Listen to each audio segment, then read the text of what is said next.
हाँ, तो आप लोग आ गए होंगे पुनः। हमने अवमूल्यन पढ़ाया, उसका प्रभाव बताया, रुपए की परिवर्तनीयता बताई। अब हम लोग देखते हैं फेरा 1973 की जगह फेमा, फेरा की जगह फेमा,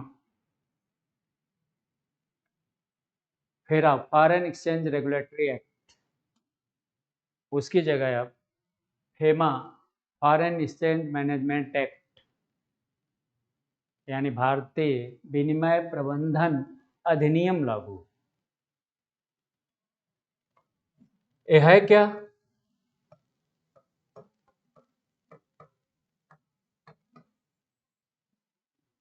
भारतीय व्यापार और भुगतान को सरल, सुगम और सुव्यवस्थित बनाने के लिए 1999 में भारतीय संसद ने फेरा की जगह फेमा पास किया। सन 2000 में आंशिक रूप से लागू किया गया और 2002 में फेमा को पूर्ण रूप से लागू किया गया।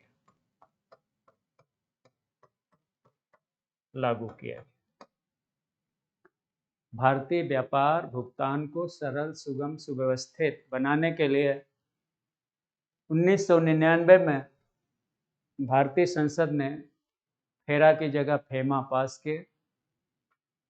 सन 2000 में इसे आंशिक रूप से लागू किया गया और 2002 में पूर्ण रूप से लागू कर दिया गया।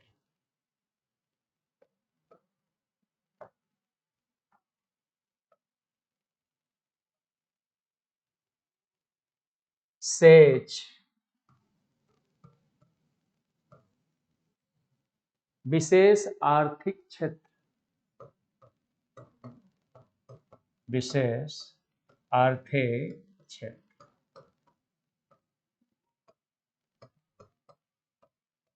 Special economic zone.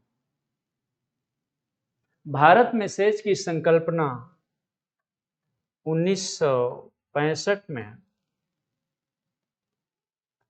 चीन से ली गई।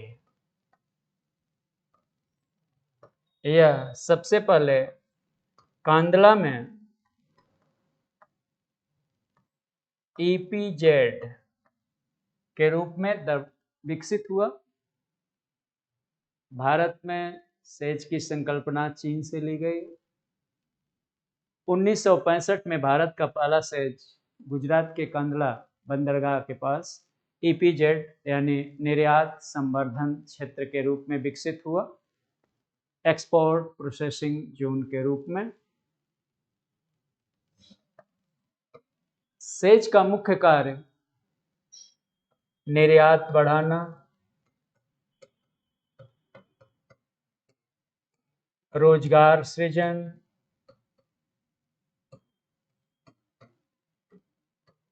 और विदेशी निवेश आकर्षित करना, विदेशी निवेश आकर्षित करना।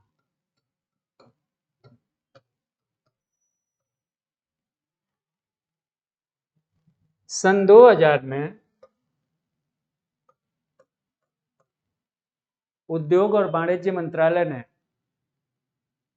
ईपीजेड को नया रूप देते हुए सेज के रूप में परिवर्तित कर दिया और इसे स्थिरता प्रदान करने के लिए सेज अधिनियम,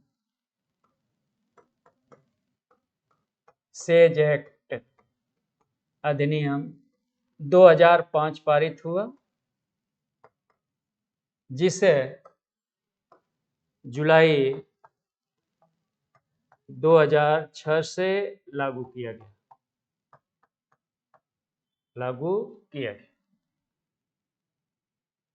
भारत में अधिकांश सेज आईटी सेक्टर यानी सूचना प्रौद्योगिकी से संबंधित, सूचना प्रौद्योगिकी से संबंधित है। भारत में कार्यरत सेज की संख्या 19 है, जिसमें अधिकांशतः तमिलनाडु में और दूसरे नंबर पर महाराष्ट्र। तो यह है भारत में सेज का स्वरूप। संकल्पना चीन से ली गई है।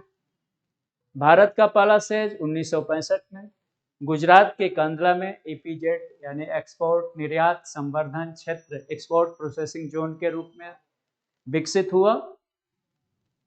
इसको नया रूप देने के लिए भारतीय संसद ने सन 2000 में उद्योग और वाणिज्य मंत्रालय द्वारा इसका नाम बदलकर सेज विशेष आर्थिक क्षेत्र कर दिया गया।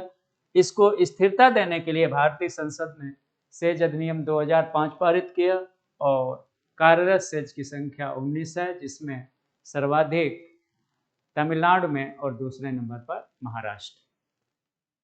इसका मकसद है विदेशी निवेश को आमंत्रित करना यानी आकर्षित करना, निर्यात को बढ़ाना, रोजगार सृजन इसका उद्देश्य है। भारत के अधिकांश से सूचना प्रौद्योगिकी से संबंधित।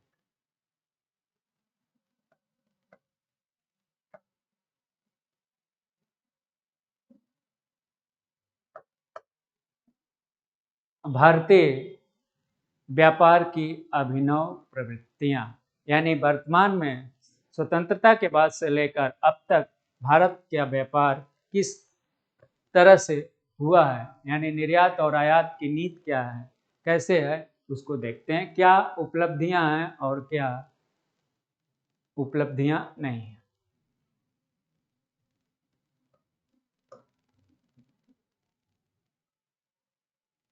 भारत का विदेशी व्यापार उपनिवेशी है, यानी स्वतंत्रता से पहले भारत का व्यापार उपनिवेशी था। 1947-48 में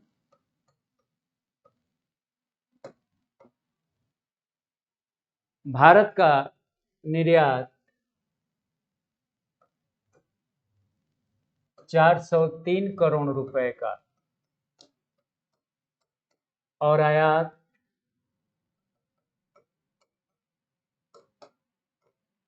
389 करोड़ रुपए का।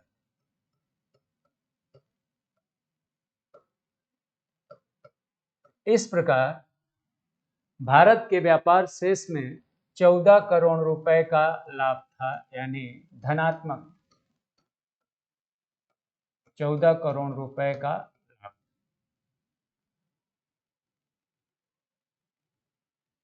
संभवतः कमीशन सवाल भी बनाया होगा। स्वतंत्रता से पहले भारत का व्यापार हमेशा धनात्मक होता था, यानी निर्यात ज्यादा होता था, आयात कम होता था, हमेशा धनात्मक। स्वतंत्रता के बाद 1950-51 में भारत का निर्यात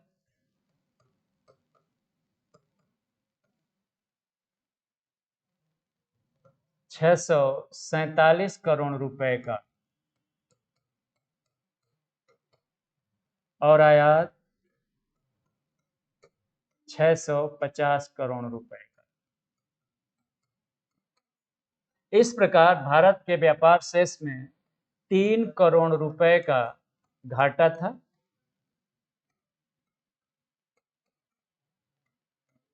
घाटा अथवा ऋणात्मक,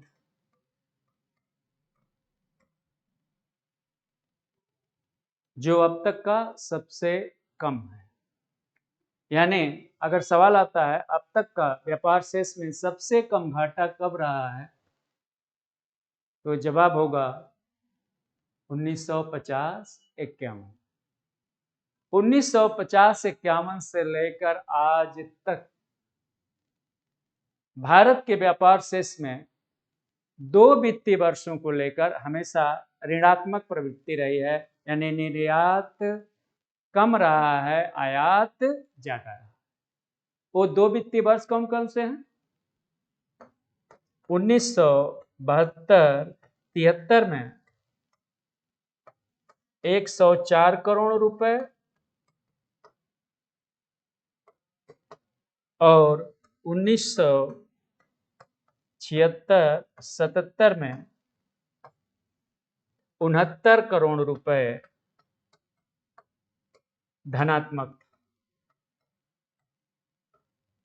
यानी भारत का व्यापार शेष यही दो वित्तीय वर्ष हैं स्वतंत्रता के बाद, जिसमें भारत का व्यापार शेष 1972-73 में 104 करोड़ रुपए और 76-77 में 69 करोड़ रुपए के रूप में धनात्मक था।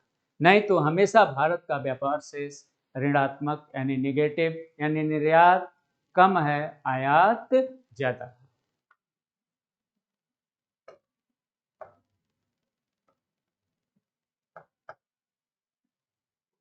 अब हम लोग देखते हैं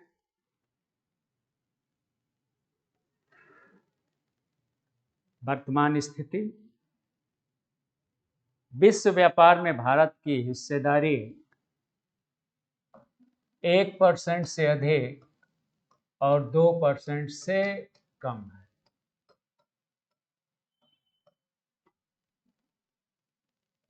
विश्व व्यापार में भारत की हिस्सेदारी 1% से अधिक और 2% से कम है, यानी 1.7% के आसपास है। 1% से अधिक, 2% से कम, 1.7%।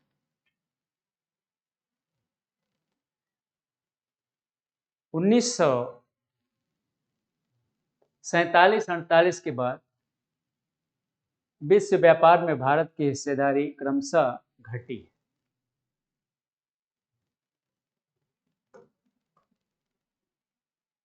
बजट 2020-21 में भारत का सर्वाधिक निर्यात पेट्रोलियम और पेट्रोलियम उत्पाद और सर्वाधिक आयात भी पेट्रोलियम और पेट्रोलियम उत्पाद। वर्तमान में भारत का सर्वाधिक बड़ा व्यापारिक साझेदार अमेरिका है, यानी निर्यात अमेरिका के साथ ज़्यादा है और आयात चीन के साथ ज़्यादा है। लेकिन व्यापारिक साझेदार सबसे बड़ा हमारे देश का अमेरिका है, यूएसए।